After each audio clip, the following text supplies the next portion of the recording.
आणि तुम्हाला सांगतो कडकडून मिठी मारली.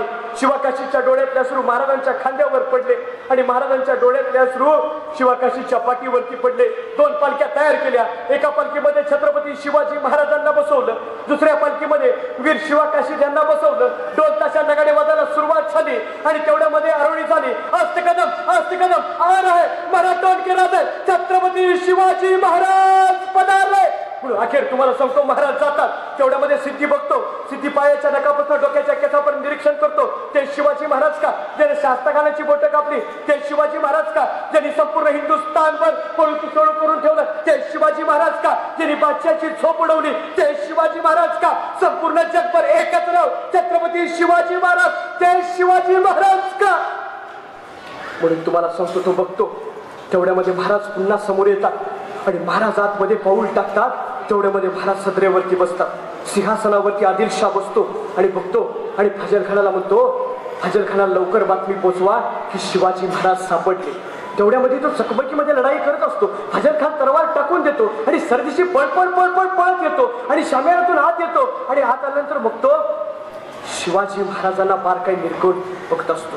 तेवढ्यामध्ये तुम्हाला सांगतो तो बादशाकडची तलवार घेतो, आदिलशाहकडची तलवार घेतो, जिरेटो पडवतो आणि बघतो तर काय आणि म्हणतो दगा दगा दगा, हे छत्रपती शिवाजी महाराज नाही हो सकते. हे माशाल्लाह खुदा क्या किया तूने, हे छत्रपती शिवाजी महाराज हो नाही सकते. आदिलशाह म्हणतो एकदा व्यवस्थित बघून घे बाबा, ह्यांना पकडायला काय काय केलं तुला माहितीये का? 3 महिने झालं म्हटलं 40-60 हजाराचं सैन्य झुंजतंय, 5-10 हजार घोडदळ राबतंय आणि तू म्हणतोस की शिवाजी महाराज नाही. एकदा व्यवस्थित बघून घे. तो आदिलशाहला म्हणतो एक बार मैं अब्बा जान का चेहरा भूल सकता हूँ लेकिन छत्रपती शिवाजी महाराज का कभी नहीं, छत्रपती शिवाजी महाराज का कभी नहीं. तुम्हाला सांगतो तू सगळं बारीक नजरेनं बघत असतो. तेवढ्यामध्ये उठतो आणि म्हणतो कोण आहेस बघ नेमकं. तो उभा राहतो, जिरेटोप खाली करतो आणि म्हणतो अरे जा जा जा जा म्हणतो. आमच्या एक मराठ्यांचा इतिहास आहे, जो कोण आमच्या मातीत येऊन आमच्याशी गद्दारी करतो त्याला याच मातीत घातल्याशिवाय शांत बसत नाही. आमच्या मराठ्यांचा इतिहास आहे.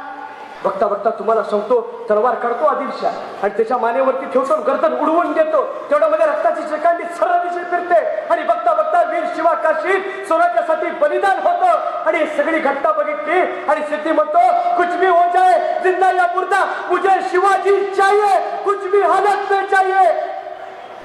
म्हणून तुम्हाला सांगतो त्याच वेळेला 12 हजारांचं सैन्य घेतो, तुकडी तयार करतो आणि पुन्हा पाठवून देतो.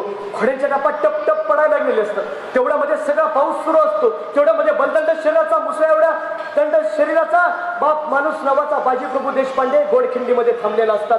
ते पुढे जातात आणि महाराज म्हणतात काढा बाय बाजी तुमची समशेर, काढा तुमचा दानपट्टा, कळू दे बांधल सैनिकांना.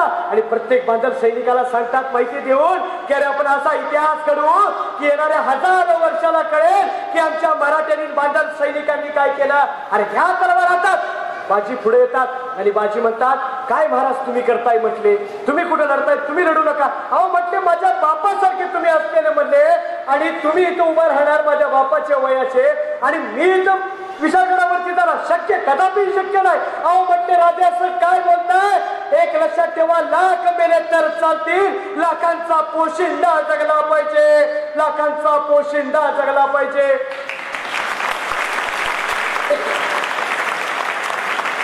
तुम्हाला सांगतो शिवाजी महाराजांनी कडकडून मिठी मारली आणि नेताजीनं सांगतात अहो बघताय काय म्हटले. महाराजांच्या डोळ्यातले अश्रू बाजींच्या खांद्यावरती पडतात आणि म्हणतात अहो बघताय काय, घेऊन जावा. आणि म्हटले महाराज विशाळगडावरती पोहोचल्यानंतर तोफ्यांच्या गोळ्याचे 5 आवाज द्या, तोपर्यंत हा बाजी गोडखिंड लढवत राहील. तुम्हाला सांगतो बघता बघता पाऊस पडत होता, बाजींच्या अंगावर रक्ताचा मारा पडत होता, धोंडे पडत होते. आजपर्यंत त्या गोडखिंडीमध्ये आजपर्यंत पावसाच्या पाण्याचा पहाट पाहायला मिळाला होता, पण बाजींच्या रूपाने 300 बांधल सैनिकांच्या रूपाने रक्ताचा पहाड तिथे व्हायला लागला होता. खरं म्हणजे तुम्हाला एक गोष्ट सांगायची म्हटलं तर बाजी अशा ठिकाणी उभा राहिले होते त्यातून फक्त 8-10 सैन्य जाईल. फक्त सिद्धीचे सैनिक यायचे आणि सिद्धीचे सैनिक आल्यानंतर बाजी 2 हातात 2 दानपट्टा घ्यायचे आणि sir sir sir sir sir फिरवायचे.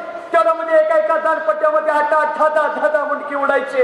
अहो बघता बघता सगळ्या रक्ताच्या चिरकांड्या उडायच्या, रक्त रक्त सगळं लाल, सगळी ती भूमी झाली होती.